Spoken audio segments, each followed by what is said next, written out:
2025 में चीन के पाकिस्तान के साथ भारत के प्रति एक जटिल रणनीति है, जिसमें आर्थिक सहयोग, रणनीतिक साझेदारी और सीमा विवाद शामिल हैं। चीन पाकिस्तान के साथ आर्थिक और सैन्य सहयोग को मजबूत करता है, जो भारत के लिए एक संभावित चुनौती है। चीन भारत के साथ अपने सीमा विवाद को भी जारी रखता है, जो भारत के लिए एक गंभीर चिंता का विषय है। चीन में सदियों से ये कूटनीति रही है कि आगे बढ़ना हो तो 2 कदम पीछे हट जाओ, लक्ष्य पूरा करने के लिए 1 दशक पहले योजना बनाना शुरू करो। भारत और चीन के बीच गलवान घाटी में हुई झड़प भी चीन की इसी नीति का नतीजा हो सकती है। चीन भारत के पड़ोसी देशों से समझौते करता रहा है, उन्हें शह देता रहा है। पाकिस्तान के अलावा श्रीलंका, म्यांमार, मालदीव और बांग्लादेश समेत कई देश चीन के इशारों पर चल रहे हैं। पाकिस्तान पूरी तरह चीन पर निर्भर एक दौर था जब शक्तिशाली देश छोटे देशों की सुरक्षा के बदले उनसे सालाना फिरौती लेते थे। चीन अब भी इसी नीति पर चल रहा है।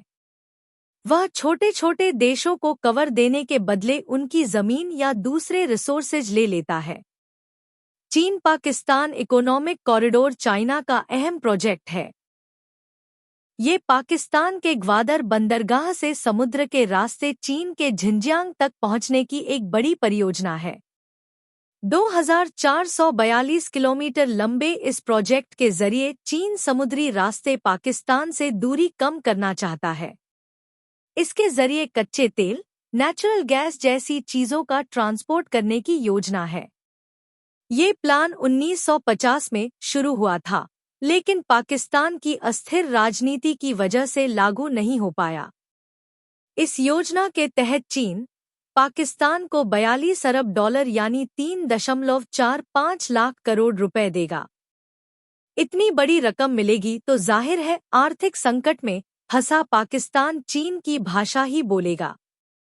नेपाल भारत से दोस्ती में चीन का रोड़ा करीब 1.5 दशक पहले नेपाल को दुनिया के एकमात्र हिंदू राष्ट्र का दर्जा मिला था।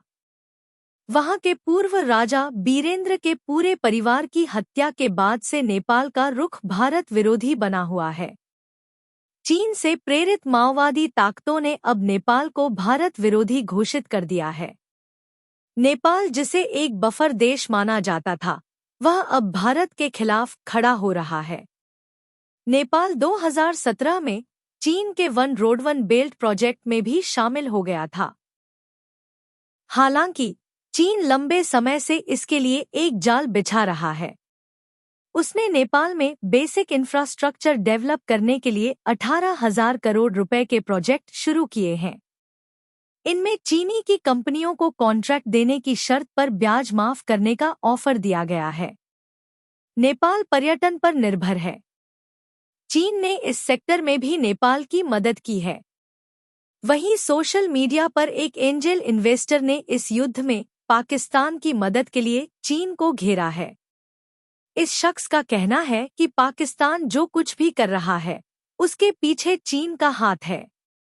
उनका मानना है कि चीन ही पाकिस्तान को युद्ध के लिए पैसे और हथियार दे रहा है।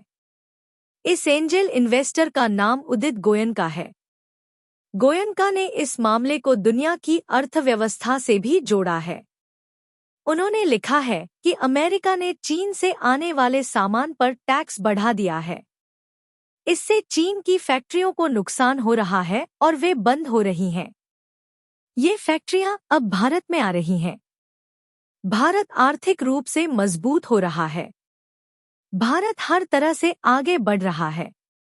हम दुनिया के सबसे बड़े ग्राहक हैं। अगर युद्ध होता है तो निवेशकों को डर लगेगा और वे भारत से चले जाएंगे। ये बात ऐसे समय में आई है जब चीन की भूमिका पर सवाल उठ रहे हैं। शनिवार को पाकिस्तान के प्रधानमंत्री शहबाज शरीफ ने चीन को धन्यवाद दिया। उन्होंने चीन को बहुत प्यारा, बहुत भरोसेमंद दोस्त बताया। वहीं चीन के विदेश मंत्री वांग यी ने पाकिस्तान से बात की। उन्होंने पाकिस्तान की संप्रभुता के लिए चीन के समर्थन की बात कही। चीन का ये हस्तक्षेप केवल भारत के खिलाफ एक और मोर्चा खोलने की साजिश लगती है। वह पाकिस्तान को मोहरा बनाकर भारत की सामरिक स्थिति को कमजोर करने की कोशिश कर रहा है। अगर आपको हमारी ये वीडियो अच्छी लगी हो तो इस वीडियो को लाइक कीजिए, कमेंट कीजिए और हमारा चैनल सब्सक्राइब करना ना भूले।